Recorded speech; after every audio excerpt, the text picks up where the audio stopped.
आसानी से क्लियर भी हो जाएगा, बार बार देख लीजिए, हो जाएगा। चलिए चलोगे। देखिए हम लोग शुरुआत किए थे रेवोल्यूशन से रिलेटेड।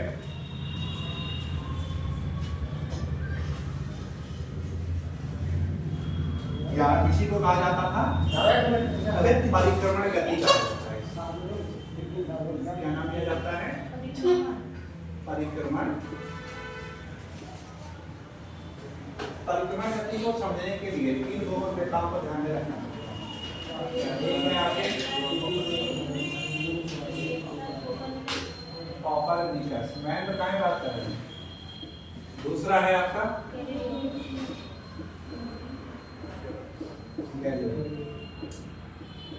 और तीसरा है आपका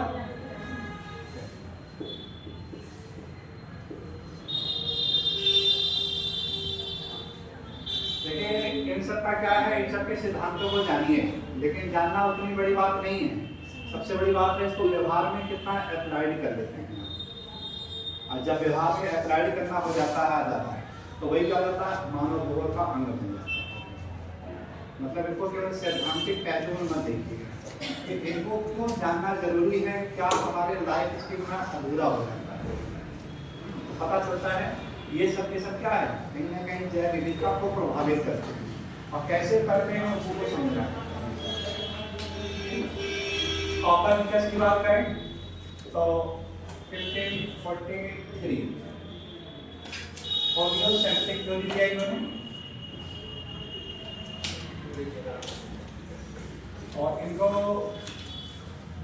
और जैसे ये हेलियोसेंट्रिक दिया तो उसके बाद क्या हुआ है, 1 महीने के बाद इनका क्या हो जा रहा है कि रक्तस्राव, मस्तिष्क में क्या हो जा रहा है, रक्तस्राव की वजह से डेथ हो जाता है। और हालांकि वो क्या है कि आज उनकी मृत्यु का एक रहस्य में बना हुआ है, कोई उजागर नहीं हुआ है, एक हल्का सा कारण देकर इसको टाल दिया जाता है। तो ये जो थ्योरी आई थी जियोसेंट्रिक के विरोध में है। आगे चल करके देखिए क्या हुआ कि 1610 और 20 के दशक में इन्होंने टेलीस्कोप का निर्माण किया।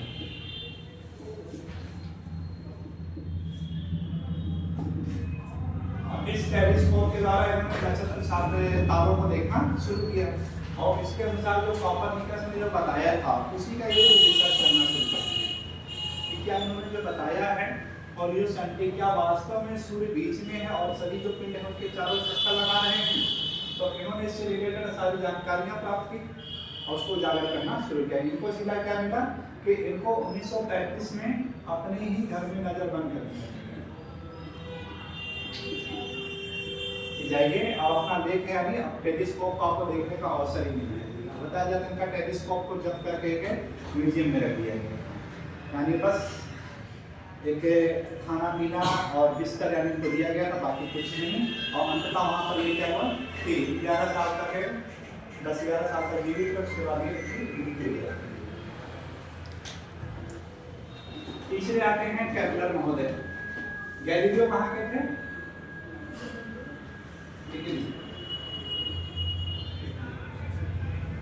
कॉपरनिकस कहाँ के थे? पोलैंड। और केपलर कहाँ के थे? जर्मनी। तीनों ही डेवलप कंट्री हैं और तीनों का अपना अपना कंट्रीब्यूशन है। गैलीलियो का देखिए एक और आता है जड़त्व का नियम आता है। जड़त्व का इस जड़त्व के नियम में देखिए क्या बता रहे हैं कि कोई चीज अगर स्थिर अवस्था में है तो वो तब तक स्थिर अवस्था में रहेगी जब तक कोई इसके ऊपर बाहरी फोर्स ना लगे, या कोई गतिशील अवस्था में है तब तक गतिशील अवस्था में रहेगी जब तक कोई इसके बाहरी फोर्स ना लगे। इसी जड़त्व की वजह से देखा जाए घर्षण फ्रिक्शन होता है, और फ्रिक्शन क्या करता है, वो चलने में कहीं ना कहीं सहायता करता है, हमारी स्पीड को स्लो भी करता है, हमारी स्पीड को क्या करता है, बढ़ा भी देता है। यानी जहाँ पर जैसी जरूरत करती है, जहाँ पे स्पीड बढ़ानी रहती है वहाँ पर क्या लुब्रिकेंट का प्रयोग कर देते हैं लोग, ऑयल का प्रयोग कर देते हैं, वहाँ पर क्या होगा फ्रिक्शन यानी कम कर देते हैं।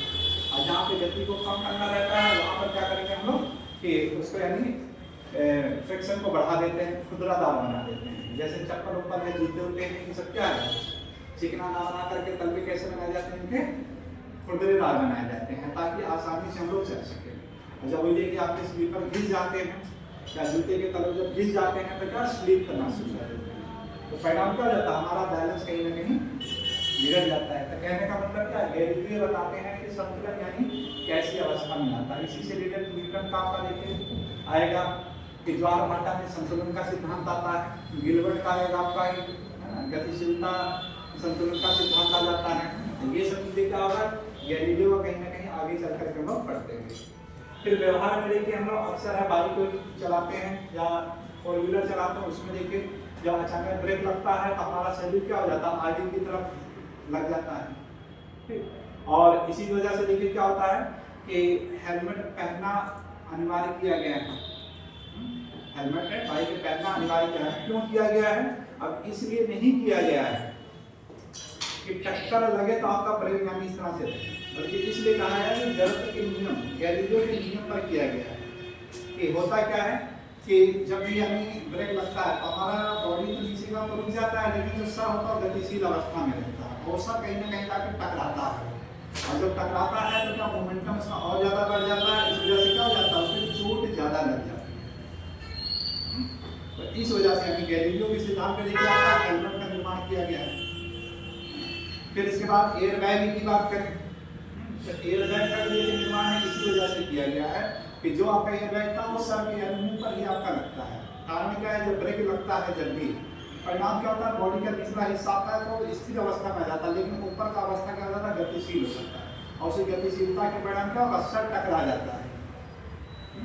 तो वहां पर काफी ज्यादा जब चोट हो जाता है तो वो क्या करता है, पूरी बॉडी को कवर कर लेता है।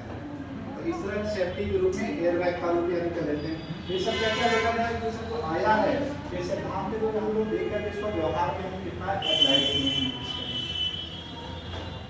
फिर इसके बाद में गैलीलियो की अगर बात करें तो इसका कहीं ना कहीं ये और भी हम लोग प्रयोग करते हैं इसका नियम कि जब भी जैसे कोई लंबी कूद वाला जो होता है, तो लंबी कूद में देखिए क्या होता है, जहाँ पे कूदना रहता है तो कूदने के वहाँ पे मिट्टी को क्या कर देते हैं, फुलफुला कर देते हैं, फुलफुला कर देते हैं। तो परिणाम देखिए क्या हो जाता है कि फुलफुला होने की वजह से आपके मोमेंटम को यानी वो क्या करता है, कम कर देता है, स्पीड को कम कर देता है, जिससे पैर में चोट यानी नहीं लगती है। तो ये सब चीजें कहीं ना कहीं देखिए हम लोग व्यवहार में काफी ज्यादा प्रयोग करते हैं। ठीक, तो इस तरह से जड़त्व गैलीलियो के ऐसे आएंगे जिसका एक पूरा भूगोल में शुरू से अंत तक कहीं ना कहीं इसका पढ़ते रहेंगे। इसी को आगे चल करके न्यूटन ने और ज्यादा डिस्क्राइब कर दिया था 1683 में, जो कि न्यूटन का प्रथम नियम बन गया। फिर कैप्टर महोदय हैं, कैप्टर महोदय देखिए क्या कर रहे हैं कि कॉपरनिकस और गैलीलियो के जो सिद्धांत थे उन्हीं सिद्धांतों को यानी इकट्ठा किया, इकट्ठा करके उन्होंने अपना नियम दे दिया। नियम देकर के क्या होता है कि कैप्टर का नियम कहता है। पहला देखिए नियम क्या बताते हैं कि जब पृथ्वी सूर्य के चारों चक्कर लगाती है तो दीर्घवृत्ताकार में, दीर्घवृत्ताकार। दूसरा क्या बताते हैं कि निश्चित समय में, निश्चित टाइम में, निश्चित एरिया, और इसी का परिणाम देखिए क्या होता था, उपसौर अवसौर की अवस्था, यानी गुरुत्व केंद्र के बारे में बता रहे हैं।